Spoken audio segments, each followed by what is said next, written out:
Welcome to Eugene Cannabis TV. You made the trip. We've got a really special guest tonight. Our friend Normal Bean, our band guy at the Hemp Fest, called me up and said, "Hey, you got the guy from Amsterdam here. I want you to have. Hey, you want to have him on the show?" And I said, "By all means." So, Harry Loco, thank you so much for coming to the Eugene Cannabis TV show. This is an honor. My pleasure. This is so great. And I've been in Amsterdam, by the way. I've been there. So 1968, I think it was, but we can talk about it another time. But anyway, so you're traveling and you're staying now for, you told me how many more days again?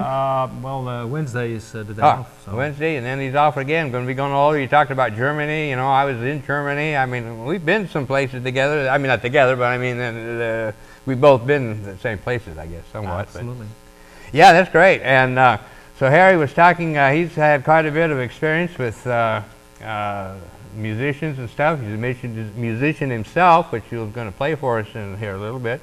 But so tell us, how did you come to meet Normal Bean, and how did you end up in Eugene, Oregon? Well, last year that was the 45th anniversary of Woodstock, and I met Normal there, and it was funny because I came in and Gerald, the host, from Jasker's farm, and she drove me around, and I came to the camp where Normal was setting up a complete stage or extra stage, and Normal looked me in the eyes and said, "He's one of us." That was it. Yeah. So I stayed with them all the time, and it was really fantastic. And so he invited me for this month to come over for a couple of weeks in Oregon, Eugene, and some other places. And I must say it's a wonderful country, and it surprises me that the way it's going with the hemp and the marijuana here, because in the Netherlands, early on they were smoking, etc., etc. And what is interesting is the medical part of it. And a good friend of mine has a business now in the Netherlands with the medical stuff, and it's spreading. And what I feel, I recognize this, it makes me very happy that I see, because you don't need all the chemicals. We waste on our temple, our body is our temple, we waste it with all the chemicals. But we can have the pure plant and the pure, real medicines. You've actually been using it medicinally in Europe for a long time then, I assume, right? Because I know when I was in Amsterdam, we weren't looking for, well, I say we, it was more a friend of mine. I wasn't smoking in those days, but he was, and we had a great, I was telling Harry about the story of how we were looking for herb in one of the student cafes, and anyway, it was quite an experience. And the thing about Amsterdam, this is what struck me, that I always tell people, the cleanest country I've ever seen. When we first came into the country, there was some construction, and the flagger had a white shirt and a tie underneath his coveralls.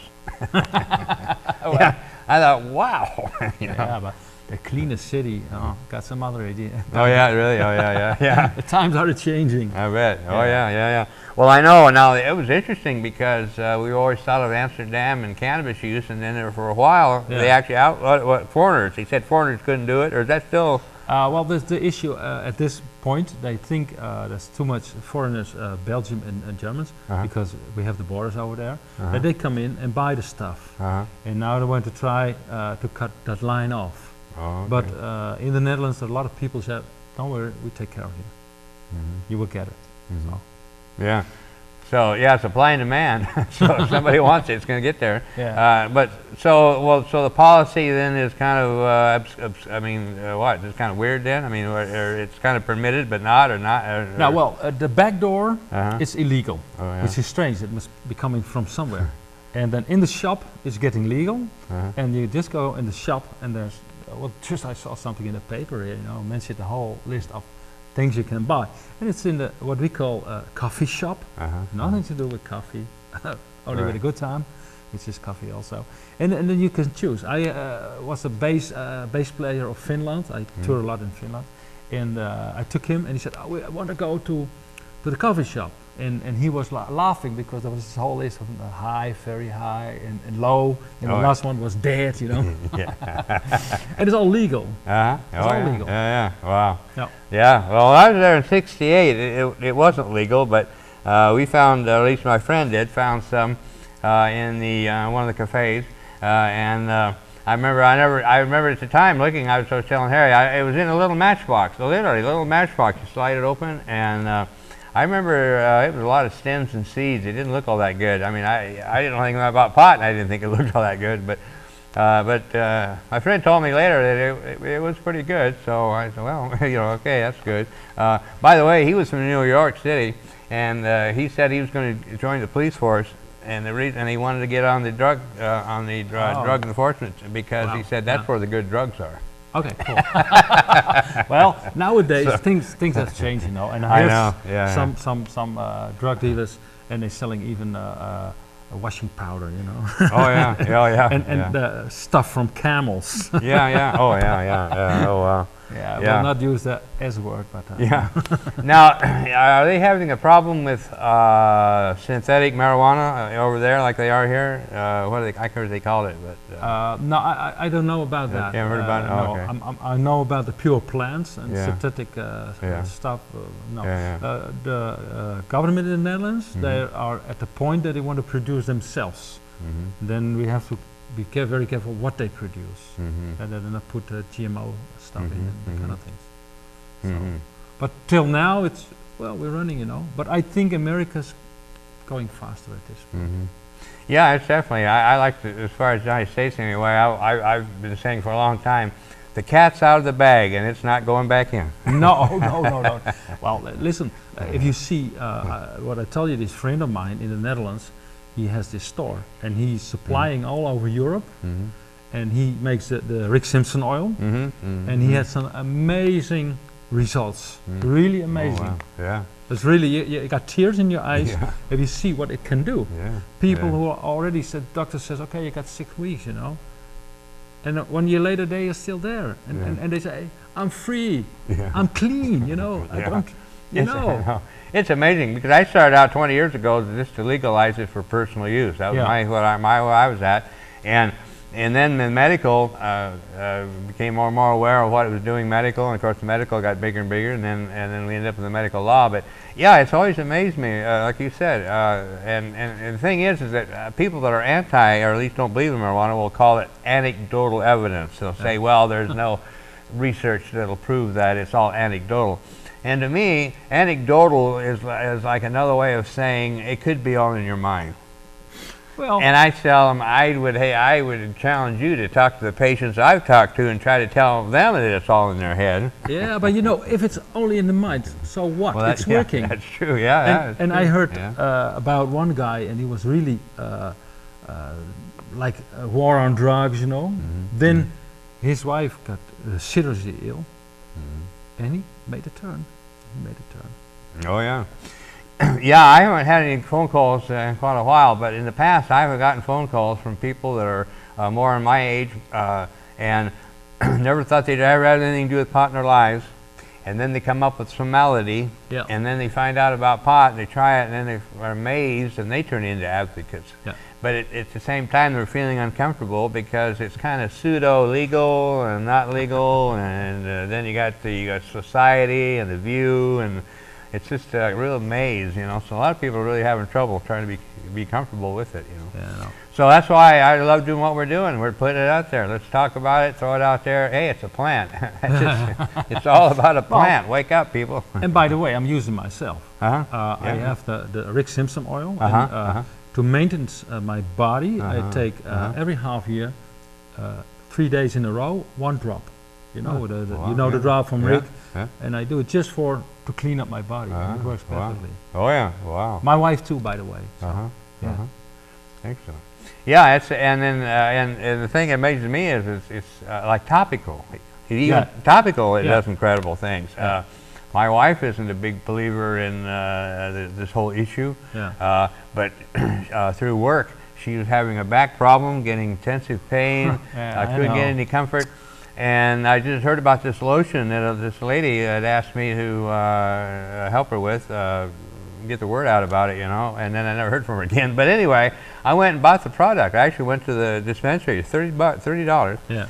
I actually went and bought a bottle and 3 applications, and it did the job. Yeah. It did, and so it actually made a believer out of her. So that's great, you know. Yeah. But yeah, and it worked, and so that's what's incredible. You can take it internally, externally. It's just about no matter. If you have a wound, you can put it over. Everything. In fact, the other day I was reading about medicables and that kind of thing, and they even got suppositories, which what? But yeah, where people are really ill, that's an option. Yeah. And so it's not, maybe I don't know. To me, it struck me a little funny, but it's not really. It's another medicinal way that it's used, and that's why it's so incredible. Well, what funny is now, we just talking a little bit about 60s, and in the 60s they already knew everything, you know, a lot about the cannabis and stuff, etc. But it never came off the ground because, in my opinion, it was we had the Summer of Love.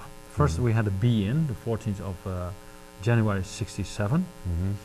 Then we had the Summer of Love, and then later on Woodstock. For me, Woodstock was the end of a period of a try or something, and it didn't work out, and it can work out now, 50 years later, because now we're really living in the age of Aquarius, and I can feel it, I can sense it, I can smell it.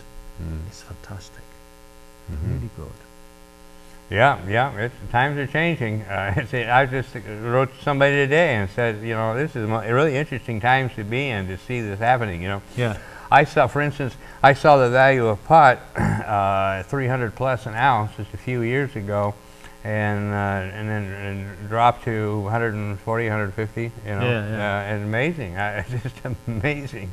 But we're having a lot of problems in the state. We legalized personal use, but the Oregon legislature decided that they need to fix it. They can't implement it the way it is. They got to fix it. They always want to fix something. It doesn't need fixing, So, but the irony of it is they kind of shot themselves in the foot because they started right off trying to get changes in the medical program to cut down the horrible black market problem we have, because law enforcement keeps telling them how many problems we have with black market because of medical. And so the legislature running in circles trying to mess up the Oregon medical marijuana program to cut out the black market, end up not really doing anything except just creating rules that nobody needs. Then they said, okay, now let's look at the legalization. Well, okay, here we are. We got 2 weeks to go until it's going to be legal, and there's no market. They haven't got a market going, and they won't at the very earliest. Even if they let them sell out of the dispensaries, it won't happen until October. So from July to October, it's legal, but you can't buy it anywhere legally. So where are people going to get it? Where they always have, the black market. So what's that going to do to the black market? It's going to give the black market one hell of a boost, and that's the whole point. They're trying to kill the black market, and they're making it stronger. So, but if you see it worldwide, also like people get arrested in some countries, and they get it into jail. They get jailed because of possession of a plant. Yeah. We're running out of time on our first segment, so we're going to wrap this up, and we'll be right back. And we appreciate Harry Loco from across the pond. I'm a doctor. I'm a lawyer. I'm a journalist. I'm a student. I'm a teacher. I'm a representative. I have cancer. The outdated laws of prohibition are more dangerous than the plant itself. I lost my scholarship. I was fired. 20 million arrests since 1965. This is getting ridiculous. Our prisons are overcrowded with non-violent offenders. We have the opportunity to change. This is costing our country billions of dollars. Making my family and I fight in a courtroom is difficult enough when I'm already fighting through chemotherapy. There's no reason to be scared by tradition anymore. We can stop this. We can stop this. We are the American people, We can stop this. and you have our support. We're old, Young. straight. Gay. We're every race and nationality. And we're not going to give up. You can tax it. You can regulate it. Apply age restrictions. You can create millions of new jobs. We can save our economy. President Obama? It's time for legalization. Legalization. Yes. We. Can. This has been a public service announcement. Welcome to the second segment of the Eugene Cannabis TV show, and we have Harry Loco with us, a good friend, a new friend of ours, and is from across the big ocean, and we'll talk about that in a few minutes. But we got a song coming up here called, it's a 2012 song, Ship of Ages. Ship Ages, and it's about now. So let's. It's about now. It's about now. Okay. Okay. Let's do it now. All righty.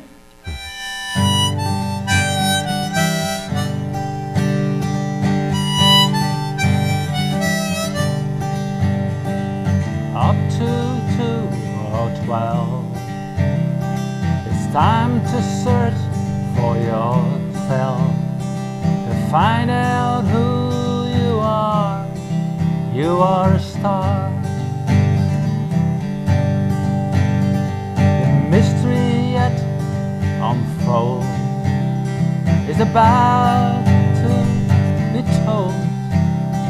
You got to search the truth, my friend. Will the earth actually roll, or will the waters flow? Are we just too far gone to stop it all? Up to 2 or 12, there must be books upon your shelf, information you can get World Wide Web. Don't follow those leaders who are watching parking meters. They do no more, but will not tell. They just like to sell. And anyone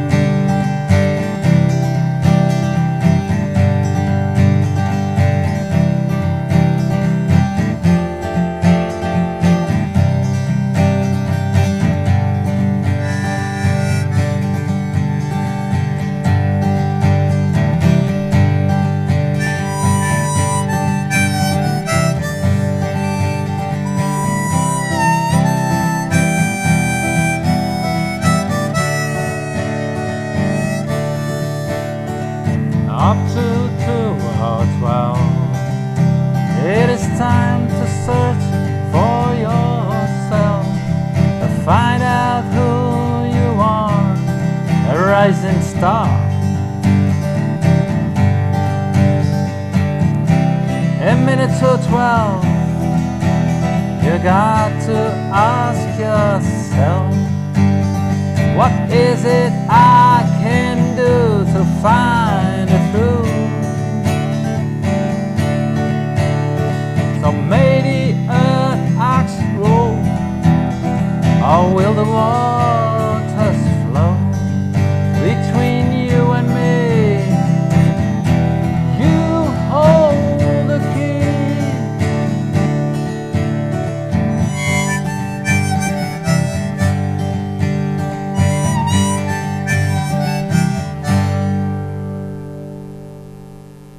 Wow. Thank you. That was incredible.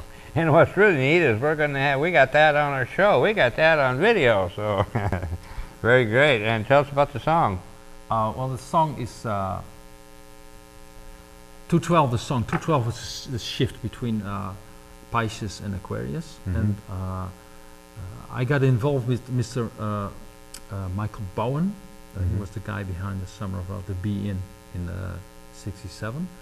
And he inspired me to write songs like this. And he told me in 2008 that a real shift going to Aquarius and the things next to come will be in 2012, after the 21st of December. And this song is in fact saying that whatever might happen, they talk about the Earth, the rolling of the axe from the Earth, and floods and climate change, that's the things that we have the power, we the people have the power to change it all. Everything in this world is a creation of us together. And when you can say that we have made this world how it is, also the bad things, yeah, we have to look at ourselves, what did we do wrong? We have the power also to change it into good. And I think the power is working, and there's good things coming. Up to a new dawn. We can always hope. We need to hope, and we need to hope. Yeah, that's true. Wow, that's incredible.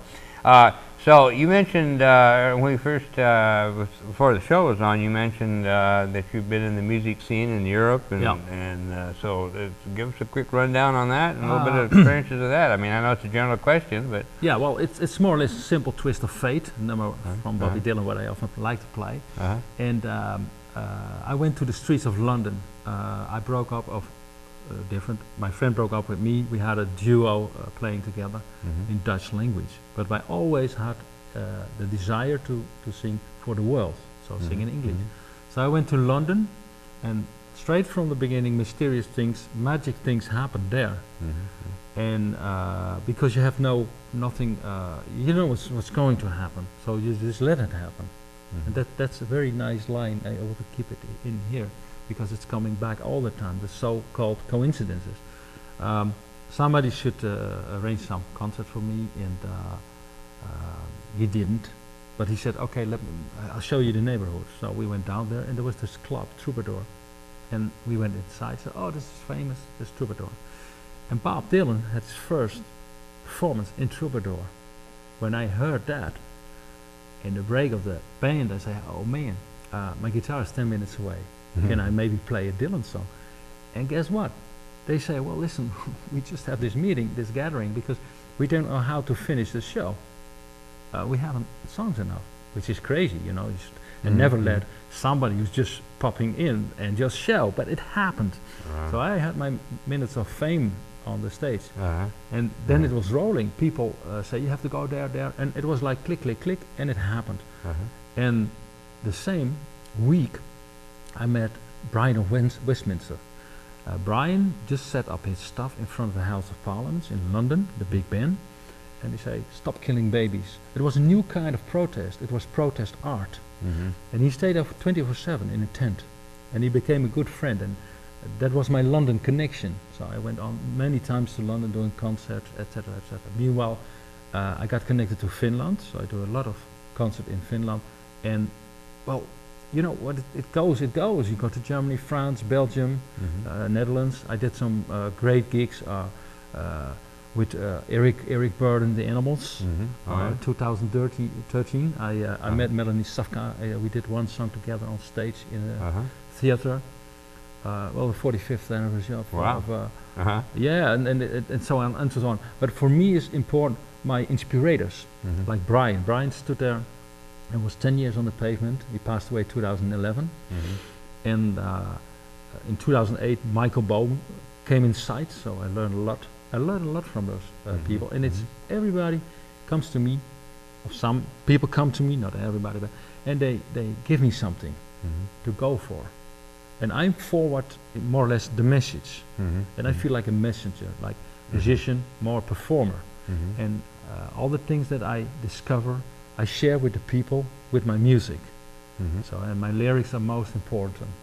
So where do people, are you on Facebook or on social media or what all? Okay. Well, great. And we'll get that up on our screen so people can know where to find you and listen and check out your music. And wow, that's incredible. So you play guitar, harmonica. So what else do you do? I play kazoo. Oh yeah, yeah. Well, I'm the lucky guy. I can make my living out of the music, and I do everything: small clubs, big clubs, theaters, big stages. My biggest gig was over 80,000 people. You know the Dam Square in Amsterdam. The what? The Dam Square in Amsterdam. No, it's in the middle. It's okay. With a statue of the war. You know. Oh, okay. And it was one time just before the war went out in Iraq. And there was a crowd. It was so crowded that people stood up to the big station in Amsterdam, which is like 200, 300 meters. And I have spoken to people. They have heard me play down there, and while they were at the station, it was so queued up, nobody could get it. It's also in the internet. Yeah. Oh yeah. Wow, that's great. Yeah, I went to a Pink Floyd concert, and a friend of mine got me, well anyway, it's a long story, but the short story is I got into the Pink Floyd concert. I wasn't really familiar with them, but the lady that was a friend of a friend anyway was sitting beside me, so I had like a built-in guide. And so every time a song come up, she would tell me it's an old song, new song, a little background. Oh, wow. It was incredible. It was like a built-in guide, you know. Yeah. But anyway, when we first got to this, one reminded me when you were talking about doing the concert and speaking and all that, and it reminded me when we first got to the concert and we got to our section, there was a what do you call it? A wave would come around the auditorium. Well, the wave come by right when we were there, and I had this really cool, still have it, big long lavender top hat, you know, and it came around, and so I turned around like it was for me, you know, and I graciously accepted it, you know. I was telling you, 30, 40 people around me just went bananas, you know. It was great. Wow. It was just a perfect timing, but Yeah. it was fun being in the crowd, but like everything, you know. But anyway, so yeah, the music scene. I'm not a musician, but I love music, and so I always enjoyed, you know, I'm not a real concert nut, I guess you'd say, but I've been to a few, and the main one I went to was the Grateful Dead concert, the last one in Eugene. That was, oh, wow. and that was incredible to me because Jerry sang Heaven's Gates, and the sun was just setting. It was just setting, you know, and then they did the Heaven's Gates. I mean, it was Dylan's song Heaven's Gates, and it was. That's magic. That's magic. Oh, it was. Well, yeah, I can tell you another one too. But anyway, we're running out of time. So, boy, it's been great for Harry Loco coming in, and I really appreciate you stopping by. And we want to keep in touch. Absolutely. And follow him, and check out his music. So, yeah, and I should say to the people, yes. That's all I have to say. That's right. World peace is possible. All we got to do is start in our hearts and then let it go out from there. I think that's where we started, isn't it? That's it. Thank you. Thank you. So we appreciate Normal Bean getting us together, and once again, Normal's done it. He's a quite guy. So absolutely. He'll be Normal as our band guy at the Hemp Fest, and wait till you see the music he's got lined up for this year. 3 days of incredible music. That's Normal Bean. We appreciate our friend Normal Bean. So we're going to be out of here, and we'll see you next time. And come and see us. Peace.